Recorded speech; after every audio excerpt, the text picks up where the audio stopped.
Hello everyone, and welcome back to the channel. JC here with another video on FGO. Today we're gonna do a couple runs on the 1 event 90 plus, but before we start don't forget to leave a like, share and subscribe if you enjoy the content. So 90 plus is actually pretty doable. This first run isn't completely F2P. There's gonna be one small requirement, and that's gonna be to have a 20% charger. Any 20% charger, AoE charger, is going to be more than enough for you to clear this. So, what do you need? Your supporter Castoria, Rioma. Also, you do want to have the skills as high as possible, probably 999 at the very least. Then you want your Chengong. Grails increase the performance of Chengong, so I do recommend grailing him. And you're also going to want to use a charge CE. Any charge CE is fine, but the higher the better. In this case, I have a 4-star CE, not a Black Grail, but even so, something doable. And waiver, the F2P waiver that we receive at the start of the game. So, I mean, it's any character, but usually we get a waiver. So yeah, that's all that you need, and of course, plug suit.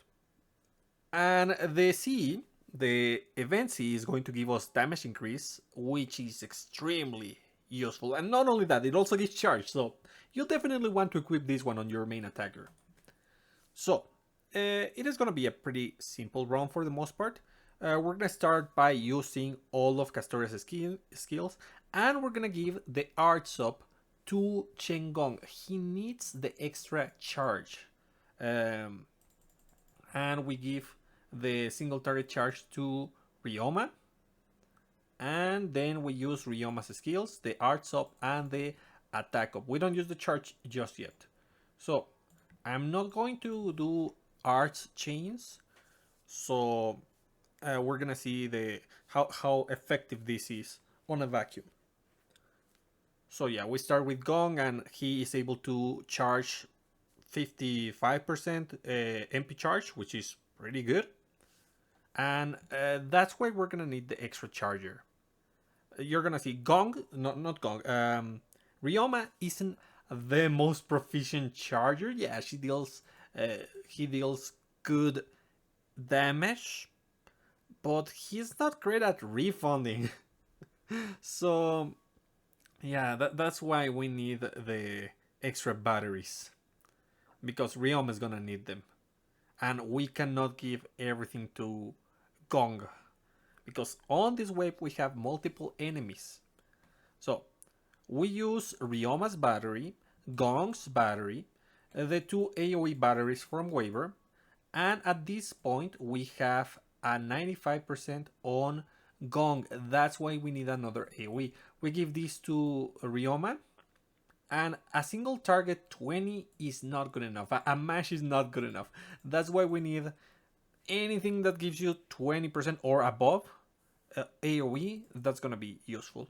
And since we are here, I mean, I'm gonna avoid using this skill. We could use it on Gong, but I am not. And remember to put Gong after Rioma. Oops, and target Shansang. So put Gong as after Rioma so that he deals more damage with his MP. If you don't, you might have troubles with damage. So be sure to do that. The overcharge is just insane. So with that, we're gonna be able to clear the first run. Pretty simple, right? Pretty simple, and pretty F2P for the most part. I know like 5-star don't seem F2P, but we get them for free at the start of the game, so that's the thing. Now, let's go to the next one. For this one, I'm using Arash, Cinderella Ellie, Waver, Oberon, Artoria. Artoria is here just as a placeholder, honestly. You can put any character with an AoE that deals enough damage to finish the last wave.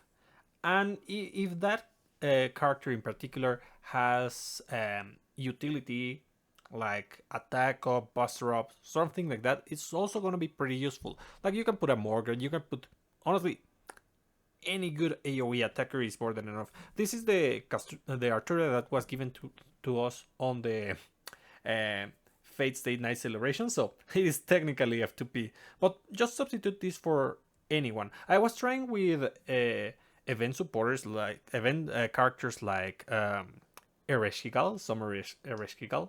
No, not Ereshkigal, Summer Ishtar. But, well, it wasn't enough. It was just like an attack up away from being good enough. So, another thing, the higher your rush, the easier it is for this to work, because I need to use my attack up and MP up at the start of the battle, unfortunately, because my Arash is base Arash. So we do need demonic Bodhisattva and a charge C with any kind of effect that increases damage for the AoE attacker. So let's see how this works. I mean, this is pretty versatile because you can put anyone at the very end as long as they deal enough damage. Because Ellie is going to deal enough damage by herself. So we charge Arash, we use Waver, and then we use Decisive Battle power up. We need it, unfortunately, but it's fine. And then we just do this. Any face card is more than enough. As I mentioned, you need to grill Arash, because as you can see, I don't have enough damage. And you don't want to rely on first face cards. You can increase the level of Demonic Bodhisattva, that can also work, but just grill Arash is way easier. And then, for the next skill, we're gonna use Ellie's Buster Up and Waver's Crit Up. We need the Crit Up. Trust me, it is more efficient this way. So we just use Ellie's skill, Ellie's MP, and that's enough damage to eliminate the Sphinx. And lastly, we are gonna be fighting Sansang. So Sansang. So for that one, we need to use first Waver MP charge, the last part of her kit, of his kit. Then we change this for Artoria, and I use Oberon's skills on Ellie, most of them at least. Then we use Ellie's skills, Artoria's skills, and lastly, to enhance consistency, you want to give this to Artoria so that she deals more damage on the AoE, or any AoE character that you have over here. It doesn't really matter, because Ellie is going to deal enough damage to Sransang, but we need to increase the damage to everyone else. So I use Ellie, I use Artoria, and I use a face card from Ellie so that we're not full buster. And that should be more than enough, honestly. As I mentioned, you don't even need high NP levels to deal with this wave. You only need the right multipliers. And well, Artoria is super buffed by all the MP upgrades and skill upgrades, so of course she's gonna deal with this. But use your favorite AoE attacker, like Morgan, maybe Ibuki, whichever you have at a decent MP level is gonna be more than enough. So let's go to the next one. This one is going to be using Habitat, Ryoma, Waver, and Castoria.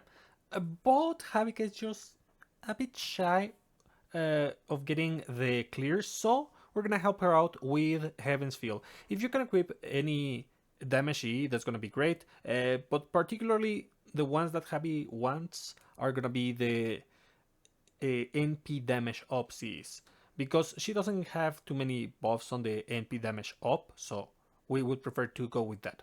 And of course we use Block Suit. So let's see exactly how this goes. This is a little bit different because we are going to use all of Waver's skills right away, but the 30% charge is not going to be for Ryoma, but rather for Habitat. Then we're gonna change waiver for Castoria. We use the attack up of Castoria and the arts up on Habitat. Then Rioma's arts up, Rioma's attack up, and then Habitat's NP. And with that, we will be able to clear the wave and also gain just enough NP charge. Honestly, she doesn't need that much, but she does need the buffs for the damage. So yeah, a 50% NP charge. That's nice. That's nice. But we don't need that much. We only need 20. So then we use Rioma. Rioma just like this, and the NP damage is gonna deal with the Sphinx, super easy. And lastly, we're gonna finish charging Habitat with her own skill. The second skill is gonna be giving her an art sub and a charge, and that's all we need basically. Along with the attack up and MP up from the suit, and just like that, we have enough damage to deal with this wave. Yeah, I mean, you can use a Grail. You can use, if you have a second copy of the Damashi, which I have but I didn't want to use, you can equip that. That also works. You see? Pretty easy. Habitat for the win. Now, for the next one, we're gonna be using a classic Koyanskaya setup. You can use basically anyone, but I want to use Karna. Since Sansang is going to have Divinity, we can use this one. And besides, another highlight, you probably want to use Martha Santa. She's a great option against divine enemies. So let's do a quick run. And for this one, we're gonna start with Karna's skills so that he has as much damage as he can. Followed by Koyanskaya. Thanks to the new 5% increase on the charge, he can do this stage. Previously, that was a hassle, but now he can. So we just use Karna, and he's gonna be able to deal with the wave. My Karna is MP3, so I mean, lucky rolls, I guess, but that's why he can deal with this. But you can use any other character that you have at a right MP level to deal with these waves of enemies. And then we use Koyanskaya. And we can use the Buster Up, yeah, sure. To increase the damage even further. And they should be able to deal the kind of single target damage that we need for this stage. And lastly, we just add Oberon to the mix, and that should be it. Yeah, MP3 is important, I guess, for Karna. Let's see. But as I mentioned, use any Buster character on this composition. It's gonna work. So Oberon, Karna, and the advantage of using Karna is that he's gonna deal more damage to Samsung. And yeah, if it wasn't enough, I have the face cards, but that's RNG. That's RNG. So yeah, pretty simple. Now, let's do a run with Martha Santa, because probably most players are going to be using Martha Santa, and we got another C. Nice, nice. Okay, yeah. When I don't need them, they drop. Okay. Now, just to finish, we're going to be doing one quick team, which is going to be using Suzuka as the main attacker. Kintoki is going to deal with the second wave, and we are going to use Santa Marta, which probably you should be using. Honestly, you can put anyone other than Suzuka, and if you have extra copies of the Damashi, you can equip that. That's way better. But this is basically one MP, then another MP, then another MP. We don't even need charge Cs because Suzuka has her own charge, Martha has a charge for Suzuka, and Scat is gonna give charge to Suzuka, so that's gonna be more than enough. So again, Arash needs either extra Grail levels or Demonic Bodhisattva. Kintoki needs the damage CE so that he can deal with wave 2. Martha needs a charge CE so that she can use her MP. And Suzuka, if you can give her extra damage, that's gonna be great. Or with any CE, honestly. That's why I'm using imaginary around. So let's do the run super quickly. And for Arash is going to need a bit of extra help. And that's where we are going to start with his charge skill, first of all. Then Suzuka's attack up for the party. Skadi's attack up with a buster up. And then we use Decisive Battle, power up. And that is gonna be more than enough. Without this, it is not consistent to to clear the wave. So you do want the attack up from the suit, and that's it. Then we're gonna be using Kintoki's quick up and MP charge to deal with the Sphinx super quickly. Honestly, it's just a Sphinx. So Kintoki, the most busted basic character that we receive. God, his kit is so basic and he's extremely busted with that. Love it. Love it. And well, just to finish, we're gonna be using Suzuka's MP. And it's a good thing that we don't need the multiple CE slots as long as we're not on a roulette. We can just rely on damaging CEs, and then we change. We want to use Santa Marta, so we use the attack up on Suzuka, the defense down on everyone, and we give her the star weight that give us charge, and we use Martha, then Suzuka, then whatever, and that's it. This is going to clear the wave thanks to the extra attack ups, 2 attack ups from Martha, and the anti-trait is gonna be more than enough to eliminate Transang. Go with any character that you want. You can even use Summer Ishtar. Not my favorite, but. Ah, no, you cannot use Summer Ishtar. Sorry, no, you cannot. You need a character with a charge, 30% charge at the very least. Maybe 10 on a skill and the mana loading, that could be a thing. But do consider using multiple MPs. You don't have to just loop with one single character. It's just easier to do it this way. So, anyways, that's about it. I hope you find this useful, and I'll be seeing you next time. Bye!